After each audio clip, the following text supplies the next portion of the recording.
नमस्कार, आप देख रहे हैं सत्य हिंदी। मैं निकिता आपके साथ। एक नजर डालते हैं अब तक की सुर्खियों पर। उत्तरी अटलांटिक में रूसी तेल टैंकर जब्त। रूस ने इस कार्रवाई को अंतर्राष्ट्रीय शिपिंग के लिए खतरा बताया। रूसी झंडे वाला जहाज जब्त करने पर भड़का मॉस्को। अमेरिका द्वारा उत्तरी अटलांटिक में रूसी झंडे वाले एक तेल टैंकर को जब्त किए जाने के बाद अमेरिका और रूस के बीच तनाव बढ़ गया है। रूस ने इस कार्रवाई को अंतर्राष्ट्रीय शिपिंग के लिए खतरा बताया है। अमेरिका का कहना है कि यह जहाज पश्चिमी प्रतिबंधों का उल्लंघन करते हुए वेनेजुएला, रूस और ईरान के लिए तेल ले जा रहा था, इसीलिए इसे जब्त किया गया। वहीं मॉस्को ने कहा कि जहाज रूसी कानून और अंतर्राष्ट्रीय नियमों के तहत कानूनी रूप से यात्रा कर रहा था और एक रूसी बंदरगाह की ओर जा रहा था। रूसी विदेश मंत्रालय ने इस कदम को अस्वीकार्य बताया और कहा कि इससे सैन्य और राजनीतिक तनाव बढ़ेगा। यह घटना ऐसे समय हुई है जब यूक्रेन युद्ध को लेकर अमेरिका और रूस के बीच पहले से ही तनाव है। अमेरिका ने चालक दल पर मुकदमा चलाने की भी बात कही है, जबकि रूस ने पश्चिमी प्रतिबंधों को अवैध बताया है। वहीं ब्रिटेन ने इस ऑपरेशन में अमेरिका को समर्थन देने की पुष्टि की है। ग्रीनलैंड पर ट्रंप की नजर। डेनमार्क अमेरिका की बैठक से पहले बढ़ी हलचल। यूरोपीय संघ समेत कई देशों ने ग्रीनलैंड की संप्रभुता का समर्थन किया। डेनमार्क ने अगले हफ्ते अमेरिका के साथ होने वाली उस बैठक का स्वागत किया है, जिसमें राष्ट्रपति ट्रंप की ग्रीनलैंड को अमेरिकी नियंत्रण में लेने की मांग पर चर्चा होगी। डेनमार्क और ग्रीनलैंड दोनों इस बैठक में शामिल होंगे, जिसकी पुष्टि ग्रीनलैंड की विदेश मंत्री ने की है। अमेरिकी विदेश मंत्री मार्को रूबियो ने बैठक की घोषणा की, लेकिन समय और जगह नहीं बताई। अमेरिकी उपराष्ट्रपति जेडी वेंस ने कहा है कि ग्रीनलैंड अमेरिका की राष्ट्रीय सुरक्षा और मिसाइल रक्षा के लिए बेहद अहम है और डेनमार्क इसे ठीक से सुरक्षित नहीं कर पा रहा। हालांकि उन्होंने यह भी कहा कि अमेरिका सैन्य बल की बजाय ग्रीनलैंड खरीदना चाहता है। यूरोपीय संघ और कनाडा, फ्रांस, जर्मनी समेत कई देशों ने ग्रीनलैंड की संप्रभुता का समर्थन किया है। बता दें कि ग्रीनलैंड लगभग 56,000 आबादी वाला रणनीतिक आर्कटिक द्वीप है, जहां अमेरिका का एक महत्वपूर्ण सैन्य बेस मौजूद है। यूपी में एसआईआर सूची विवाद। 3 करोड़ वोटर गायब। विपक्ष ने लगाया वोटिंग अधिकार छीने जाने का आरोप। मृत और स्थानांतरित मतदाताओं के नाम हटाने पर बहस तेज। उत्तर प्रदेश में चुनाव आयोग की एसआईआर प्रक्रिया को लेकर बड़ा विवाद खड़ा हो गया है, क्योंकि वोटरों की संख्या के 2 अलग-अलग आंकड़े सामने आए हैं। एसआईआर की ड्राफ्ट लिस्ट में 12.55 करोड़ वोटर बताए गए हैं, जबकि दिसंबर 2025 में पंचायत और स्थानीय निकाय चुनावों के लिए बनी राज्य चुनाव आयोग की लिस्ट में कुल 16.1 करोड़ वोटर दर्ज हैं, यानी करीब 2.89 से 3.5 करोड़ नाम कम हो गए हैं। चुनाव आयोग का कहना है कि इसमें मृत, स्थानांतरित और डुप्लीकेट नाम हटाए गए हैं, जिनमें 46 लाख मृत और 2.17 करोड़ शिफ्टेड मतदाता शामिल हैं। लेकिन योगेंद्र यादव और विपक्षी दलों ने इसे लाखों वैध वोटरों को वोटिंग अधिकार से वंचित करने की प्रक्रिया बताया है। विपक्ष का आरोप है कि खासकर गरीब, प्रवासी और अल्पसंख्यक मतदाताओं के नाम काटे जा रहे हैं। तुर्कमान गेट अतिक्रमण अभियान। पुलिस ने तेज की मांग। दिल्ली पुलिस पर पत्थरबाजी के मामले में 11 गिरफ्तार। 10 सोशल मीडिया इन्फ्लुएंसर्स की भी जांच। दिल्ली की तुर्कमान गेट इलाके में अतिक्रमण विरोधी अभियान के दौरान हुई हिंसा की जांच तेज कर दी गई है। पुलिस ने अब तक 11 लोगों को गिरफ्तार किया है, जिनमें एक नाबालिग भी शामिल है। गुरुवार को अफान, आदिल, शाहनवाज, हमजा, अथर और उबैद को पकड़ा गया, जबकि 5 अन्य आरोपियों को अदालत ने 13 दिन की न्यायिक हिरासत में भेज दिया है।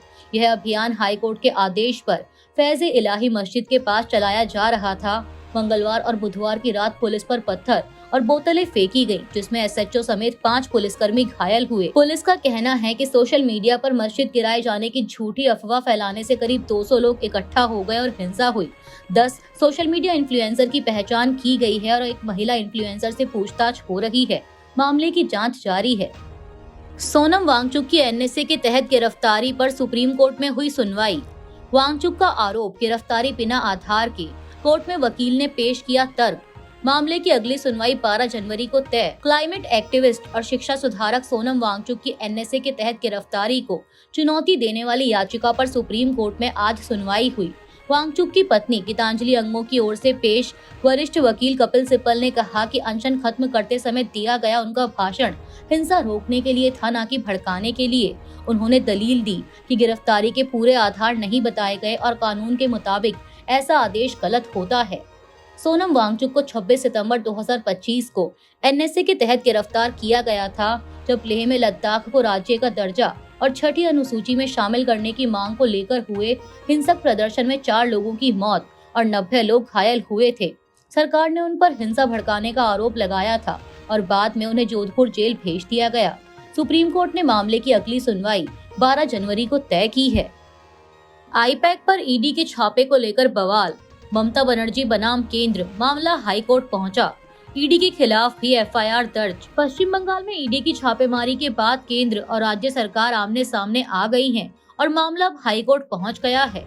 ईडी ने कोयला तस्करी से जुड़े मनी लॉन्ड्रिंग के मामले में आईपैक प्रमुख प्रतीक जैन के घर और दफ्तर समेत 10 जगहों पर छापे मारे थे। इस दौरान मुख्यमंत्री ममता बनर्जी मौके पर पहुंची और ईडी का आरोप है कि उन्होंने फाइलें और एक मोबाइल फोन अपने साथ ले लिया, जिससे जांच में बाधा पड़ी। ईडी ने इस मामले में कोलकाता हाईकोर्ट में याचिका दायर की है, जिस पर शुक्रवार को सुनवाई हो सकती है।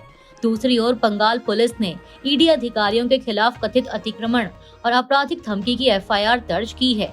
ममता ने इसे राजनीतिक बदले की कार्रवाई बताया और अमित शाह पर आरोप लगाए, जबकि बीजेपी ने इसे कानून के शासन पर हमला कहा है। ममता ने शाम करीब 5 बजे जाने से पहले आईपैक के ऑफिस में धरना प्रदर्शन किया। टीएमसी ने शुक्रवार को एक बड़े विरोध मार्च का भी ऐलान किया है। ईडी के छापे पर सीपीएम और कांग्रेस का हमला। सीपीएम और कांग्रेस बोले, ममता बीजेपी का पूर्व नियोजित ड्रामा, दीदी मोदी मिलकर जनता को गुमराह कर रहे हैं। सीपीएम और कांग्रेस दोनों ने आज बंगाल में हुए पूरे घटनाक्रम को पूर्व नियोजित ड्रामा करार दिया। सीपीएम के राज्य सचिव मोहम्मद सलीम ने कहा कि छापेमारी को लेकर नाटक किया जा रहा है, लेकिन सच्चाई सामने आएगी। अगर आईपैक एक निजी कंपनी है और उस पर छापा पड़ा है, तो मुख्यमंत्री को वहां जाने की क्या जरूरत थी। प्रदेश कांग्रेस अध्यक्ष शुभंकर सरकार ने भी सवाल उठाए। उन्होंने कहा कि मुख्यमंत्री पुलिस कमिश्नर के साथ एक निजी संस्था के कार्यालय क्यों गई, जब वहां ईडी की कार्रवाई चल रही थी। किस कानून के तहत वह छापेमारी के दौरान फाइलें बाहर ले जा सकती हैं और ईडी ने उन्हें ऐसा कैसे करने दिया। क्या यह आपसी समझ की राजनीति को नहीं दर्शाता। उन्होंने इसे बंगाल में चल रही 2 ध्रुवीय राजनीति का उदाहरण बताते हुए कहा कि दीदी और मोदी दोनों जनता को गुमराह करने की कोशिश कर रहे हैं। इंदौर में दूषित पानी से 18 मौतें, कांग्रेस का हमला। कांग्रेस बोली, हर घर जल नहीं, हर घर मल योजना। पवन खेड़ा ने की सुप्रीम कोर्ट स्तर जांच की मांग। मध्य प्रदेश के इंदौर में दूषित पानी से 18 लोगों की मौत और 40,000 से ज्यादा लोगों के बीमार होने के बाद कांग्रेस ने केंद्र और राज्य सरकार पर हमला बोला है। कांग्रेस नेता पवन खेड़ा ने कहा कि हर घर जल योजना विफल रही और इसे हर घर मल योजना कहा जाना चाहिए। उन्होंने भाजपा सरकार की लापरवाही, अहंकार और उदासीनता को मौतों की मुख्य वजह बताया और सुप्रीम कोर्ट स्तर की स्वतंत्र जांच की मांग की। खेड़ा ने कहा कि जल जीवन मिशन और स्वच्छ भारत अभियान के बावजूद साफ पानी उपलब्ध नहीं कराया गया। उन्होंने पुराने एडीबी लोन और अधूरे इंफ्रास्ट्रक्चर प्रोजेक्ट का जिक्र करते हुए आरोप लगाया कि तिमाही जांच, मॉनिटरिंग रिपोर्ट और पाइपलाइन सुधार नहीं हुए। मंत्री कैलाश विजयवर्गीय की फोकट के सवाल मत पूछो जैसी टिप्पणी पर भी उन्होंने कड़ी प्रतिक्रिया दी। कांग्रेस ने कहा कि अब भाजपा सरकार को दोषियों को सजा देने और जवाबदेह ठहराने की जरूरत है। दिल्ली दंगा केस, शादाब अहमद को जमानत, 2 लाख के बॉन्ड पर रिहा। उमर खालिद और शर्जील इमाम को नहीं दी गई जमानत। दिल्ली की कोर्ट ने गुरुवार 8 जनवरी को शादाब अहमद को 2020 के उत्तर पूर्वी दिल्ली दंगों की साजिश मामले में जमानत पर रिहा कर दिया। अदालत ने 2 लाख रुपए के पर्सनल बॉन्ड और 2 स्थानीय जमानतियों का अमाउंट स्वीकार किया। इससे पहले बुधवार को कोर्ट ने दिल्ली पुलिस को दस्तावेजों और जमानतियों के वेरिफिकेशन करने का आदेश दिया था। शादाब ने सुप्रीम कोर्ट द्वारा तय सभी जमानत शर्तें पूरी की हैं। सुप्रीम कोर्ट ने 5 जनवरी को 5 आरोपियों को जमानत देते समय 11 शर्तें लगाई थी, जिसमें ट्रायल कोर्ट की अनुमति के बिना दिल्ली एनसीआर छोड़ने की मनाही, पासपोर्ट सरेंडर करना और अपने संपर्क विवरण देने का निर्देश शामिल था। आरोपियों को किसी गवाह या मामले से जुड़े व्यक्ति से संपर्क या प्रभावित करने से मना किया गया है। अन्य 4 आरोपियों को पहले ही रिहाई मिल चुकी है, जबकि उमर खालिद और शर्जील इमाम को जमानत नहीं दी गई।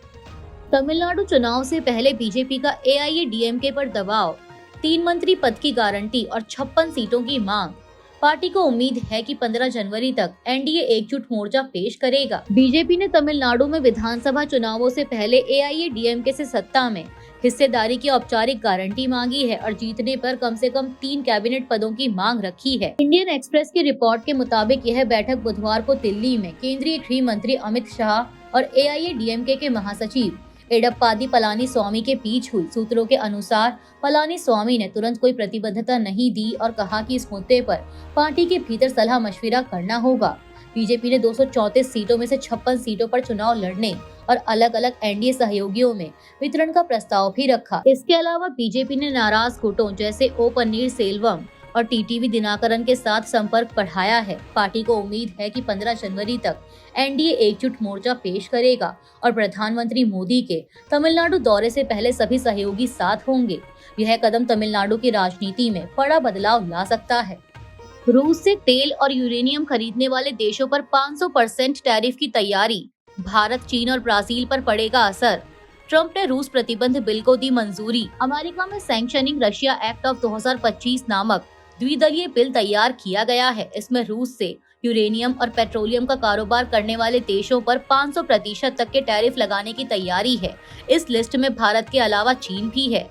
अमेरिका इसे रूस यूक्रेन युद्ध रुकवाने के उपाय के रूप में बता रहा है। रिपब्लिकन सीनेटर लिंडसे ग्राहम ने बुधवार को ट्रंप के साथ बैठक के बाद एक्स पर पोस्ट कर बताया कि राष्ट्रपति ने इस प्रतिबंध बिल को हरी झंडी दिखा दी है। ग्राहम ने कहा कि राष्ट्रपति ट्रंप के साथ विभिन्न मुद्दों पर बहुत अच्छी बैठक के बाद उन्होंने महीनों से तैयार हो रहे द्विदलीय रूस प्रतिबंध बिल को मंजूरी दे दी।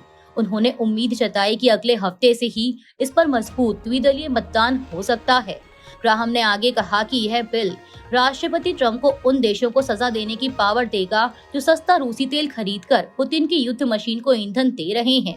उन्होंने स्पष्ट रूप से चीन, भारत और ब्राजील जैसे देशों का जिक्र करते हुए कहा कि यह विधेयक इन देशों पर भारी दबाव डालेगा ताकि वे रूसी तेल खरीदना बंद करें, जो पुतिन के यूक्रेन के खिलाफ खूनी हमले को वित्तीय सहायता प्रदान कर रहा है। अभी के लिए इतना ही। बाकी की देश दुनिया की बड़ी खबरों के लिए जुड़े रहिए सत्य हिंदी के साथ। Copyright disclaimer under Section 107 of the Copyright Act 1976. Allowance is made for fair use for purposes such as criticism, comment, news reporting, scholarship, and research. Fair use is a use permitted by copyright statute that might otherwise be infringing.